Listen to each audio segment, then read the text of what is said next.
اور آج جن کا تذکرہ ہم کرنا چاہ رہے ہیں، اقبال فرماتے ہیں سید حجویر مخدوم ڈاکٹر اقبال فرما رہے ہیں، یہ اکثر جایا کرتے تھے وہ داتا صاحب کے مزار شریف پر، اور داتا صاحب کے قدموں کی طرح شعر بھی لکھا ہوا ان کا یہی والا، سید حجویر مخدوم ساری امت کو داتا علی حجویری کا شکر گزار ہونا چاہیے۔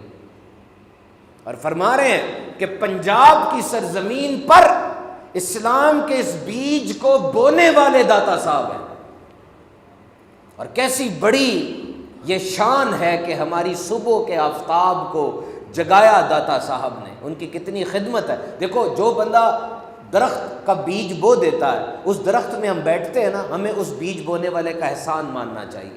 اور یہاں پر کتنی بڑی بڑی ہستیاں کہہ رہی، کون نہیں آیا اس در پر؟ خواجہ معین الدین چشتی اجمیری نہیں آئے اس در پر، 40 دن تک بیٹھے رہے۔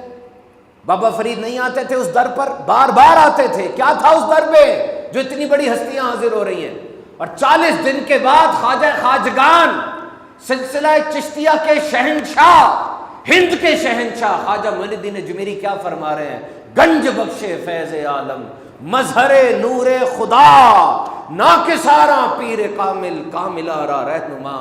ناقصوں کے تو پیر ہیں آپ، لیکن کاملوں کے بھی آپ رہنما ہیں۔ بتائیے کون کہہ رہا ہے؟ یہ کہنے والے کی زبان ہوتی ہے نا، سٹیٹس ہوتا ہے ایک۔ یہ شان ہے داتا صاحب کی، کس انداز سے آپ نے بیج بویا۔ 7 مرتبہ غیر مسلموں نے آپ کو اتنا مارا اسی لاہور میں کہ آپ بے ہوش ہو کر گر گئے، اور وہ آپ کو مرا ہوا سمجھ کے چھوڑ کے چلے گئے۔ اللہ تعالیٰ نے آپ کو زندگی عطا فرمائی۔ 21 دن اسی لاہور کی زمین پر بھوکے پیاسے پتے کھا کھا کر آپ رہتے تھے۔ تو پہلی خوبی داتا صاحب کی کیا ہے؟ آپ سید ہیں، نجیب الطرفین، اماں جان کی طرف سے حسینی سادات میں سے ہے، والد صاحب کی طرف سے حسنی سید ہیں، دونوں کی آپ کو برکتیں حاصل ہیں۔ اور یاد رکھو سید انسان کبھی اپنی کوشش سے نہیں ہوتا، this is by not by choice, this is something blessed, this is something bestowed, آپ کو مل گیا۔ اب جو سید ہے اس کا احترام اور اعتزاز یہ ضروری ہے۔ قاضی اعظم مالکی شفا والے فرماتے ہیں کہ سرکار کی تعظیم و توقیر میں یہ بھی ہے کہ جن جن چیزوں کو حضور سے نسبت ہوئی، جن جن مقامات پہ حضور تشریف لے گئے، جن چیزوں کو حضور نے چھوا، جن چیزوں کو حضور سے نسبت ہوئی، سب کی تکریم کی جائے۔ داتا صاحب غزنی میں پیدا ہوئے تھے نا، اس زمانے میں غزنی سینٹر آف ایجوکیشن تھا، بڑے بڑے علماء وہاں پر ہوا کرتے تھے۔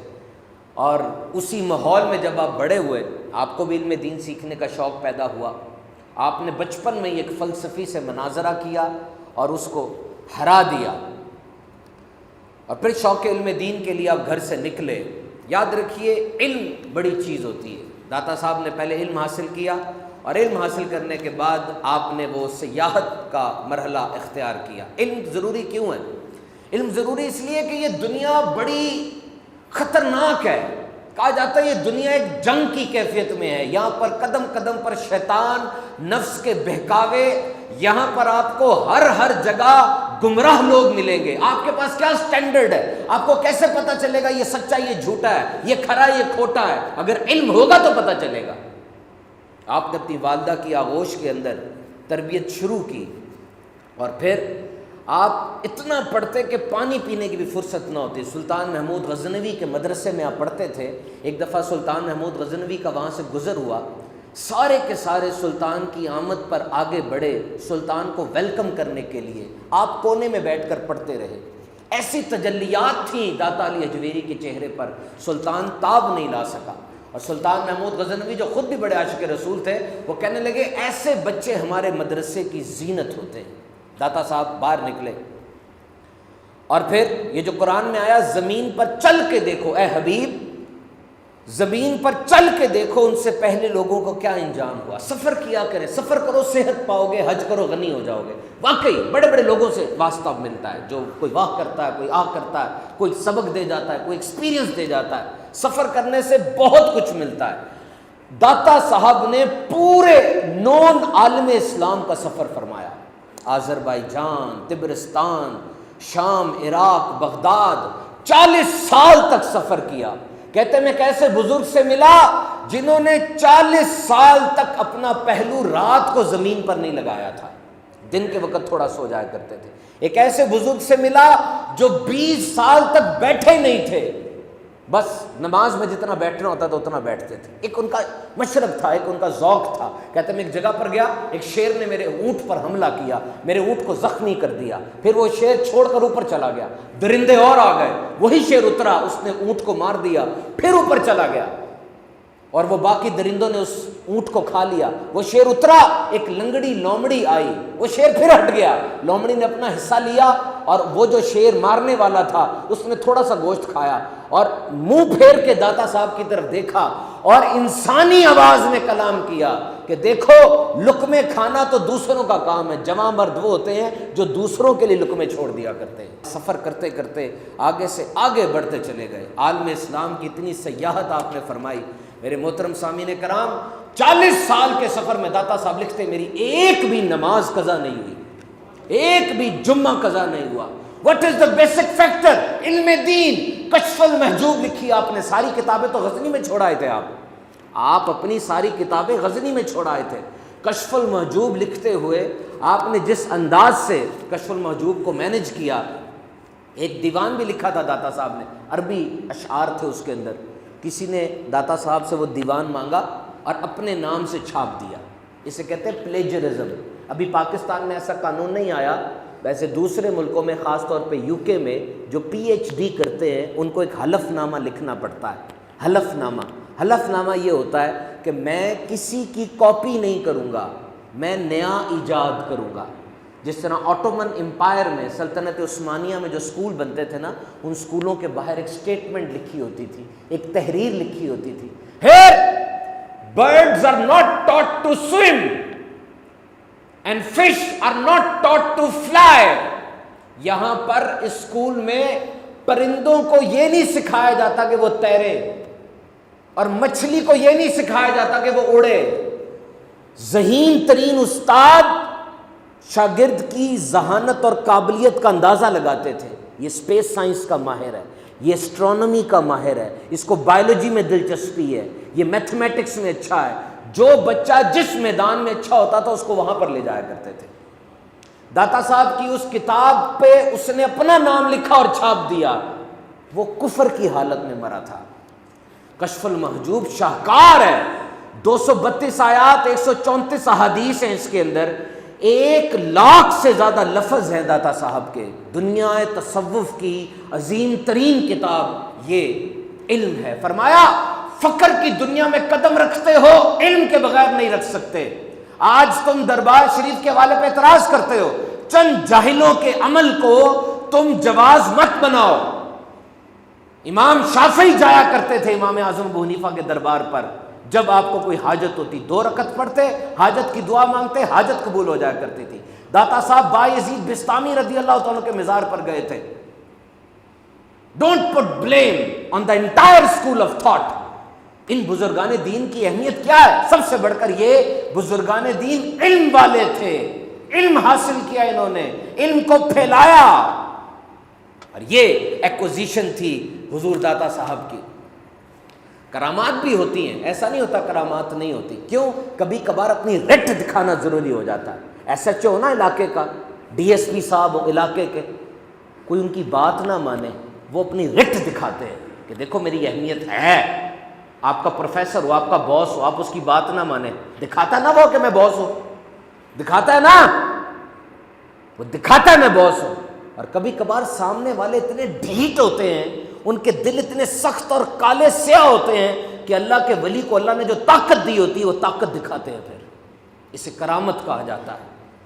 حضور جب لاہور میں آئے، حضور داتا صاحب رحمۃ اللہ تعالیٰ 30 سال لاہور میں رہے، اور اس 30 سالوں کے اندر آپ نے کتنا زیادہ دین کا کام کیا۔ آپ نے ایک مسجد بنائی، اس مسجد کا جو رخ تھا وہ قدر جنوب کی طرف تھا۔ علماء کو تشویش ہوئی، آپ نے علماء کو اپنے پیچھے بلا لیا، ایک نماز ادا کی، اور نماز کے بعد کہا آپ لوگوں کو قبلے کے حوالے سے تشویش ہے، وہ سامنے دیکھے۔ انہوں نے سامنے دیکھا، سامنے خانہ کعبہ نظر آ گیا۔ اب یہ داتا صاحب کو اپنی اس طاقت پر یقین تھا کہ اتنے حجابات ہیں لیکن میں خانہ کعبہ دیکھ بھی سکتا ہوں اور ان کو دکھا بھی سکتا ہوں۔ تو لاہور کا جو حاکم تھا رائے راجو، وہ اوپر سے مسلمانوں کا ساتھ دیتا تھا، دل میں نفرت رکھتا تھا۔ دعا کے لیے کہا گیا، داتا صاحب نے دعا فرمائی، اللہ تعالیٰ نے اس کو راہ ہدایت عطا فرمائی، وہ حضور کے عقیدت مندوں میں شامل ہو گئے، اور آج شیخ ہندی کے نام سے ان کی نسل میں یہ فیض تقسیم ہوتا چلا گیا، اور آج بھی داتا صاحب کے پہلو کے اندر ان کا مزار شریف موجود ہے۔ یہ اللہ والے تھے جو فیض بانٹتے تھے اور بانٹتے تھے اور بانٹتے چلے جاتے تھے۔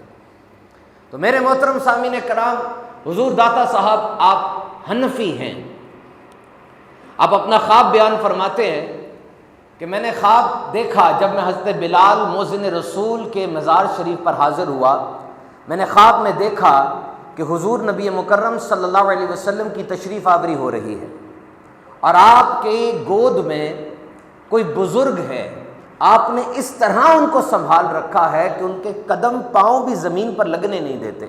میں آگے بڑھا اور میں نے آگے بڑھ کر وارفتگی میں حضور کے ہاتھوں کو اور حضور کے پاؤں کو بوسہ دیا۔ یاد رکھنا، علماء فرماتے ہیں کہ حضور کے چہرہ مبارک کو دیکھ لینا، اس رخ انور کی خواب میں زیارت کرنا، کوئی کسی ایک خاص حصے کی زیارت کر لیتا ہے، کسی کو پورے رخ انور کی زیارت نصیب ہو جاتی ہے، بس کروڑوں اولیاء میں سے کچھ کو یہ رتبہ ملتا ہے کہ وہ خواب میں حضور کے ہاتھوں کو اور پاؤں کو بوسہ دیتے ہیں۔ اور داتا صاحب فرماتے ہیں مجھے یہ سعادت حاصل ہوئی کہ میں نے بوسہ دیا، اور پھر اس کے بعد میں نے جرأت کی کہ میں حضور کی بارگاہ میں یہ عرض کر کے پوچھوں کہ یہ کون ہے جس کو آپ نے سہارا دیا ہوا ہے۔ یہ بھی یاد رکھو، بس زیارت ہی ہو جائے، اس سے بڑھ کر کیا انعام ہوگا۔ یہ بھی داتا صاحب کا خاصہ ہے۔ داتا صاحب کچھ مجموع میں لکھتے ہیں کہ یہ میرا خاصہ ہے اللہ کے کرم سے کہ میں نے جرأت کی، حضور سے پوچھا یہ کون ہے۔ حضور ارشاد فرماتے تو نہیں جانتا یہ کون ہے؟ یہ ابو حنیفہ ہے، یہ تیرا امام ہے اور تیرے شہر والوں کا بھی امام ہے۔ شان دیکھو ابو حنیفہ کی، وہ جو داتا صاحب کے بھی امام ہیں۔ پھر داتا صاحب سوچتے ہیں کہ حضور نے تو فرمایا ابو بکر اور عمر کے بارے میں کہ ایک ہاتھ ابو بکر کا ہوگا، ایک ہاتھ عمر کا ہوگا، اور یوں حضور تشریف لایا کرتے تھے، کتنی بڑی سعادت کی بات ہے۔ اور فرمایا قیامت کے دن بھی میں ایسے ہی آؤں گا کہ ایک طرف ابو بکر ہوگا، ایک طرف عمر ہوگا، لیکن ان بزرگوں کو گودی میں اٹھایا ہوا ہے اور گود میں اٹھا کر پاؤں بھی نیچے نہیں لگنے دیتے۔ میں سوچتا رہا کہ اس ایکٹ کا کیا مطلب ہے، یہ کیوں ایسے اٹھایا ہوا ہے، ہاتھ بھی پکڑ لیتے بڑی بات تھی۔ تو کہا اس کا مطلب مجھے یہی سمجھ میں آیا کہ دیکھو یہ وہ ہستی ہے جو اپنے قدموں سے بھی نہیں چلتی بلکہ حضور نے ان کو تھام رکھا ہے، یہ حضور کی ہدایت پر ہے، یعنی ان کا school of thought the best ہے۔ تو میرے محترم سامعین کرام، یہ داتا صاحب کی عظیم الشان ہستی ہے۔ آپ نے بھی پیر صاحب پکڑے حضرت ابو الفضل ختلی رحمۃ اللہ تعالی علیہ، جب حضرت ابو الفضل نے آپ کو فرمایا جاؤ لاہور چلے جاؤ، علی حجویری کہنے لگے حضور وہاں تو میرا حسین ہیں، آپ کے مرید میرا حسین ہیں وہاں پر۔ حضرت ابو الفضل نے فرمایا جو میں کہتا ہوں وہ مان لو اور چلے جاؤ۔ لاہور کیا تھا؟ بہاؤالدین ذکریہ ملتانی لکھتے ہیں اپنی کتاب میں، لاہور تو ایک چھوٹا سا گاؤں تھا جو ملتان کے گرد و نواح میں واقع تھا، کیونکہ ملتان وہ ہب تھا اولیاء کا، بڑے بڑے ولی تھے وہاں پہ۔ لاہور کیا تھا؟ جب حضور داتا صاحب اپنے مرشد کے حکم پر یہاں آئے، لاہور کے دروازے کے باہر بیٹھے ایک جنازہ آ رہا تھا، کسی سے پوچھا یہ کس کا جنازہ ہے؟ کہا یہ میرا حسین کا جنازہ ہے۔ پتہ چلا مرشد نے کیوں بھیجا۔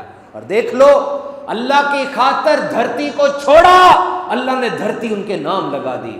آج دنیا کو سب لاہور کو دنیا داتا نگر کے نام سے پکارتی ہے۔ ایک انگریز آیا تھا، اس سے پوچھا تم نے لاہور دیکھا؟ بڑا کچھ دیکھا، شیش محل دیکھا، قلعہ دیکھا، یہ دیکھا وہ دیکھا، یہ تو بتاؤ تم نے کس چیز نے متاثر کیا؟ وہ کہنے لگا میں تو حیران ہوتا ہوں، ایسے لگتا ہے کہ لاہور والوں کے دل اس ایک قبر والے کی مٹھی کے اندر ہے، ایسے لگتا ہے کہ صوفی کی قدر، اس صوفی کی عزت لاہور والوں کے دل میں جیسے ڈال دی گئی ہے۔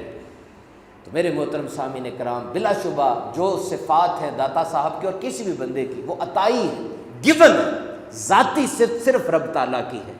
جو بھی اس نیت کے ساتھ اپنے اللہ کے ولی سے مانگتا ہے، دیکھیں ہم بھی تو کہتے ہیں نا دوسروں کو، بچہ ماں کو کہتا ہے ماں مجھے کھانا دو، تو کیا ماں کو خدا مان رہا ہے؟ وہ ماں کو خدا تو نہیں مان رہا، کھانا دینے والا تو رب ہے۔ وہ کیوں کہہ رہا ہے امی کو امی کھانا دو، ابو مجھے اسٹیشنری لا کے دو؟ کیا باپ رب ہے؟ معاذ اللہ، اس کو پتہ ہے کہ دینے والا رب ہے، یہ رب سے لے کر دیتے ہیں۔ صفت ذاتی اور صفت عطائی، ذاتی صفت کا مطلب کیا ہے کہ اسے کہیں سے نہیں ملا، وہ رب ہے، ہر چیز کا مالک ہے، قادر مطلق ہے، اور عطائی کا مطلب کیا ہے کہ یہ لے کے دیتے ہیں. دیکھو آپ ہر جگہ پہ ٹرین کو روکو گے نا، ٹرین رکتی نہیں ہے. اشارہ کرو ٹرین کو، رک جاتی ہے؟ نہیں. کچھ اسٹیشن ہوتے ہیں وہاں چلے جاؤ ٹرین رکی بھی مل جائے گی آپ کو. اسی طرح رب کی رحمت کے بھی اسٹیشن ہوتے ہیں. یہ جنت کا باغ ہے. فرمایا کچھ قبریں جہنم کا گڑھا ہے، کچھ قبریں جنت کا باغ ہے. کیسے ہو سکتا ہے کہ بابا فرید، خواجہ معین الدین چشتی اجمیری، نظام الدین اولیاء وہ جنت کے باغ کی سیر کرنے نہ آئے؟ میں اپنی بات نہیں کرتا، آپ کی بات نہیں کرتا، کسی دنیا کے مولوی کی بات نہیں کرتا. میں ان کی بات کر رہا ہوں جن کے ہاتھ سے 90,000 کافروں نے اسلام قبول کیا تھا. وہ جنت کے باغ کی سیر کو آئے ہوں گے نا. تو کوشش کیجئے گا اپنے کانسیپٹس کو ٹھیک